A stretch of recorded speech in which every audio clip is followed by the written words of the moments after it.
प्रधानमंत्री नरेंद्र मोदी ने कहा कि आकांक्षी जिले अपने प्रयासों से देश के विकास को नई गति दे रहे हैं। ये प्रशासन और जनता के बीच जुड़ाव से ही संभव है।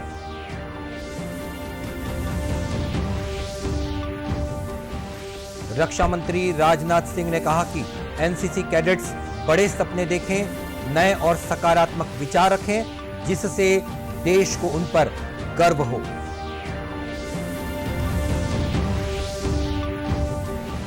देश में अब तक 161 करोड़ 16 लाख से अधिक कोविड रोधी टीके लगाए गए। प्रदेश में एक ही दिन में मिले 5000 नए मरीज।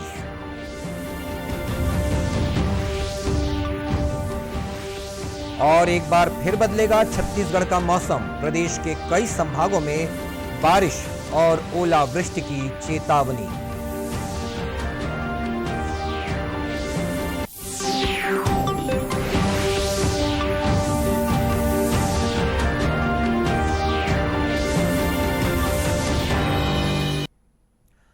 नमस्कार, आप देख रहे हैं दूरदर्शन समाचार। मैं हूं मनीष अहलुवालिया और अब समाचार विस्तार से।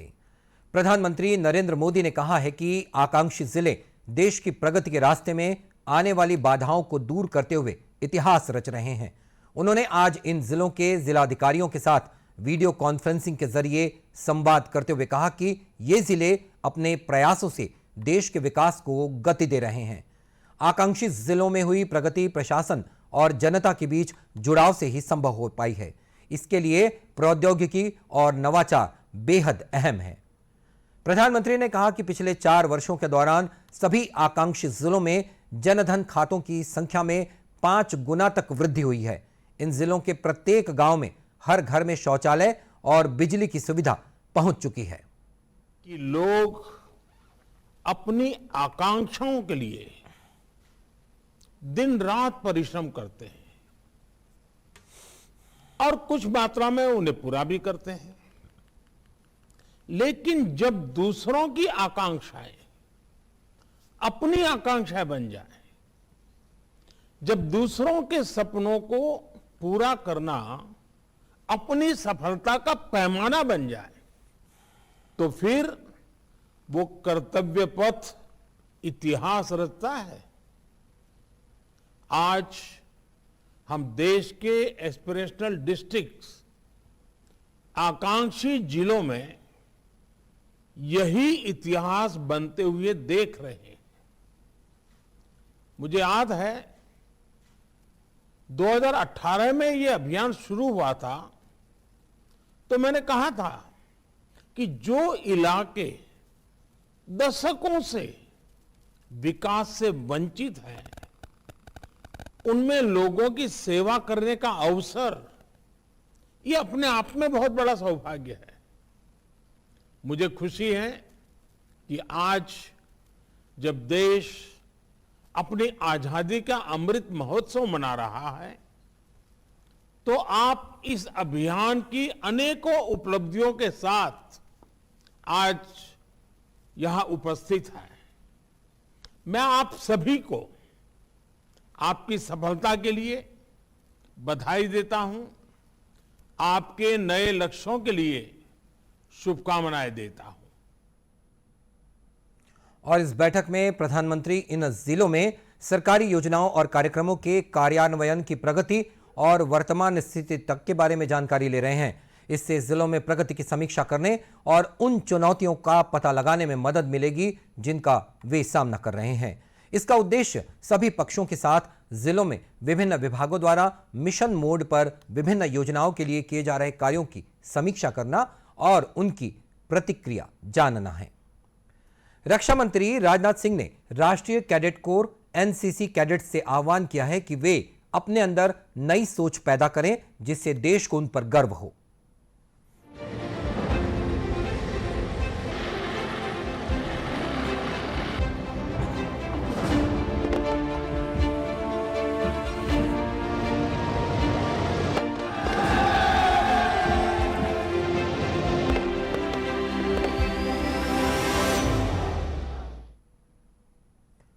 वीडियो कॉन्फ्रेंसिंग के माध्यम से रक्षा मंत्री ने इन कैडेट्स को संबोधित करते हुए कहा कि वे बड़े सपने देखें, नए और सकारात्मक विचार रखें और अपने मार्ग को स्वयं निर्धारित करें।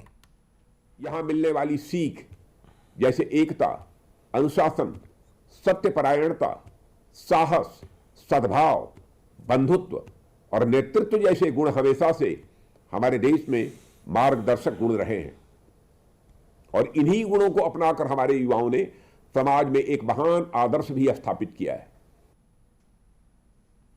रक्षा मंत्री ने यह भी कहा कि वे संकीर्ण ईर्ष्या, क्षेत्र, धर्म, जाति और वर्ग की भावना से ऊपर उठें। उन्होंने महिलाओं और पुरुषों के बीच समानता लाने पर भी बल दिया।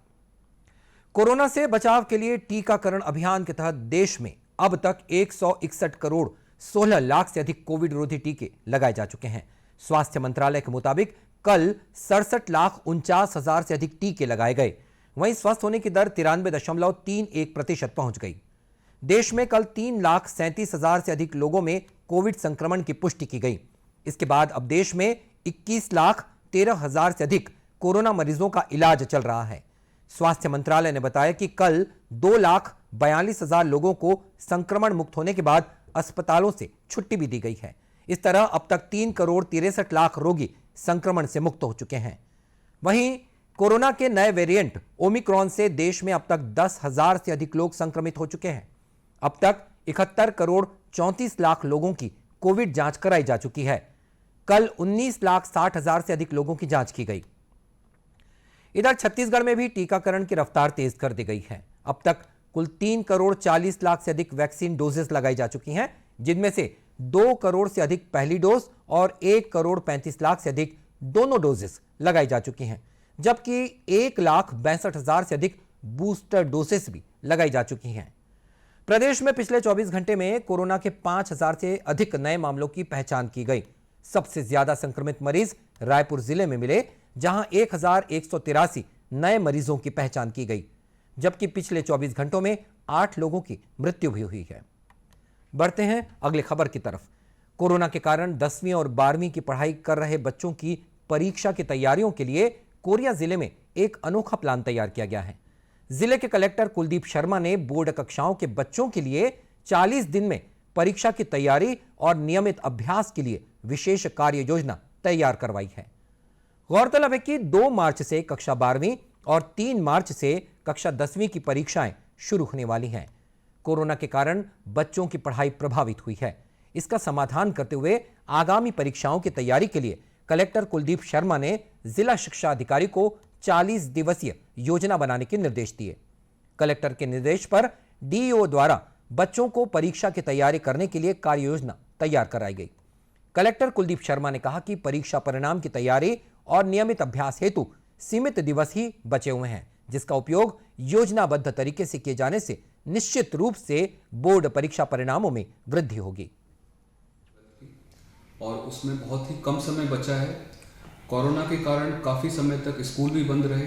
उसी को ध्यान में रखते हुए जिला स्तर पर हमने एक 40 डे की कार्य योजना बनाई है, जिसका लक्ष्य ये रहेगा कि बच्चों को अधिक से अधिक तैयारी कराई जा सके, जो महत्वपूर्ण प्रश्न हैं उनकी तैयारी उनको कराई जा सके, और एक ट्रैक किस तरीके से एग्जाम में बेहतर परफॉर्मेंस किया जा सके, उसके लिए लेकर ब्लॉक लेवल पर और स्कूल लेवल पर कार्य योजना बनाई गई है, और जिसका लगातार डिस्ट्रिक्ट लेवल की टीम द्वारा मॉनिटरिंग की जा रही है, जिससे रिजल्ट हमारा बेहतर हो सके। और इस बारे में शासकीय आदर्श कन्या उच्चतर माध्यमिक विद्यालय बैकुंठपुर के प्राचार्य एएल गुप्ता ने कहा कि बच्चों की पढ़ाई प्रभावित न हो, इसके लिए बनाई गई कार्य योजना का बेहतर तरीके से पालन किया जाएगा। एवं जिला शिक्षा अधिकारी के निर्देशानुसार 10वीं एवं 12वीं के सभी विषयों के पाठ वस्तु को 9 इकाई में डिवाइड करके उनको ऑनलाइन क्लास लेने के लिए निर्देशित किया गया है। उसी परिप्रेक्ष्य में शाला प्रबंधन के द्वारा ऑनलाइन क्लास की समय सारणी जारी कर दी गई है और पढ़ाई आज से कलेक्टर साहब के दिशा निर्देशानुसार प्रारंभ है। उम्मीद है कि इस अभिनव पहल का फायदा हमारे जिले के छात्राओं को निश्चित रूप से होगा और पढ़ाई अच्छी हो रही है। तो आपको भी बता दें कि क्या है ये कार्य योजना। इस कार्य योजना के मुताबिक स्कूल के प्राचार्य अपने विद्यालय में सभी विषयों के पाठ्यक्रम को 9 इकाइयों में विभाजित करेंगे, जिसमें सभी महत्वपूर्ण विषय शामिल होंगे। इन 9 इकाइयों को 3 भागों में बांटकर प्रत्येक इकाई से विगत 10 वर्षों में पूछे गए महत्वपूर्ण प्रश्नों की पुनरावृत्ति की जाएगी और इसके पूरा होने पर टेस्ट भी लिया जाएगा। 13 दिन में 3 इकाई पूर्ण होने पर तीनों इकाइयों का एक टेस्ट, इसी प्रकार अगले 13 दिनों में अगली 3 इकाई, इस तरह 40 दिनों में पूरे पाठ्यक्रम की सघन पुनरावृत्ति हो जाएगी। छत्तीसगढ़ में मौसम का मिजाज एक बार फिर बदलने की संभावना जताई जा रही है। मौसम विभाग के अनुसार आज शाम से प्रदेश के कई संभागों में मौसम बदलने की चेतावनी जारी कर दी गई है। मौसम वैज्ञानिक के मुताबिक सरगुजा संभाग और उससे लगे बिलासपुर संभाग के जिलों में 1-2 स्थानों पर हल्की वर्षा होने की संभावना है। मौसम विभाग ने यहां गरज चमक के साथ आकाशीय बिजली गिरने की संभावना भी जताई है। बताया गया है कि सरगुजा और बिलासपुर संभाग के जिलों में रविवार 23 जनवरी को भी कुछ स्थानों पर हल्की से मध्यम वर्षा और 1-2 स्थानों पर गरज चमक के साथ ओलावृष्टि की संभावना जताई गई है। मौसम वैज्ञानिकों के अनुसार दुर्ग और रायपुर संभाग के उत्तर में स्थित जिलों में कुछ स्थानों पर हल्की से मध्यम वर्षा होने की संभावना है। दुर्ग और रायपुर संभाग के शेष भाग और बस्तर संभाग के उत्तर भाग में 1-2 स्थानों पर हल्की वर्षा होने या गरज चमक के साथ छींटे पड़ सकते हैं। सरगुजा संभाग और उससे लगे जिलों और बस्तर संभाग और उससे लगे जिलों में 24 जनवरी को हल्की बारिश की संभावना है। मौसम विभाग से प्राप्त जानकारी के अनुसार पश्चिमी विक्षोभ के प्रभाव से एक ऊपरी हवा का चक्रीय चक्रवाती घेरा दक्षिणी पश्चिमी राजस्थान और उससे दक्षिण पाकिस्तान के ऊपर बना हुआ है। इसके कारण प्रदेश में बंगाल की खाड़ी से नमी युक्त गर्म हवाएं आ रही हैं। इसी के कारण छत्तीसगढ़ राज्य में 22 जनवरी से 23 जनवरी तक न्यूनतम तापमान में 2 से 3 डिग्री सेल्सियस तक की वृद्धि होने की संभावना है। प्रदेश के उत्तरी भाग में 22 जनवरी को आंशिक रूप से बादल छाए रहेंगे और शेष भागों में कुछ बादल छाए रहने की संभावना है। और अब कुछ खबरें जिलों से। राष्ट्रीय आजीविका मिशन के तहत समूह की महिलाएं कोसा फल से धागे निकालकर प्रत्येक माह 77,000 रुपए से ज्यादा का लाभ अर्जित कर रही हैं। ग्राम पंचायत सलोरा कटघोरा की महिलाएं पहले आर्थिक तंगी से जूझ रही थीं। इस समस्या में निदान के लिए महिलाओं ने आरती स्व सहायता समूह का गठन किया। समूह के अध्यक्ष संतोषीबाई तंवर ने बताया कि समूह की प्रत्येक सदस्य दिन में 200 से 250 रुपए तक का कोसा धागा निकाल लेती हैं। इस प्रकार समूह की 10 महिलाएं एक माह में 77,000 रुपए से ज्यादा का कोसा धागा निकालकर रेशम बैंक में बेच रही हैं। समूह के सदस्यों का कहना है कि कोसा धागाकरण का कार्य से वे आत्मनिर्भर हो गई हैं और स्वाभिमानी जीवन भी जी रही हैं। छत्तीसगढ़ के कांकेर जिले के पखानजूर सीमा से सटे महाराष्ट्र के गढ़चिरौली में माओवादियों ने सड़क निर्माण में लगे 12 वाहनों को आग के हवाले कर दिया। बताया गया है कि जिले के इरपनार पेंडुगा के आसपास सड़क निर्माण का कार्य चल रहा था। माओवादियों ने वहां रखे 9 ट्रैक्टर, 2 जेसीबी और 1 ग्रेडर मशीन को आग के हवाले कर दिया। इसी तरह बीजापुर जिले में भी माओवादियों ने सड़क निर्माण कार्य में लगे 3 वाहनों को आग के हवाले कर दिया। इस दौरान माओवादियों ने मजदूरों को कुछ देर तक बंधक भी बनाए रखा था। और बुलेटिन के अंत में अब मुख्य समाचार एक बार फिर। प्रधानमंत्री नरेंद्र मोदी ने कहा कि आकांक्षी जिले अपने प्रयासों से देश के विकास को नई गति दे रहे हैं। ये प्रशासन और जनता के बीच जुड़ाव से ही संभव है।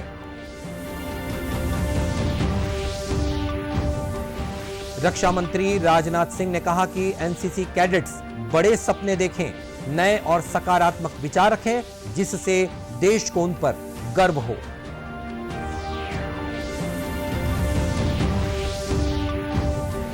देश में अब तक 161 करोड़ 16 लाख से अधिक कोविड रोधी टीके लगाए गए।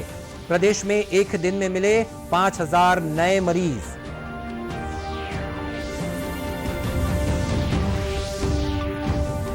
और एक बार फिर बदलेगा छत्तीसगढ़ का मौसम। प्रदेश के कई संभागों में बारिश और ओलावृष्टि की चेतावनी।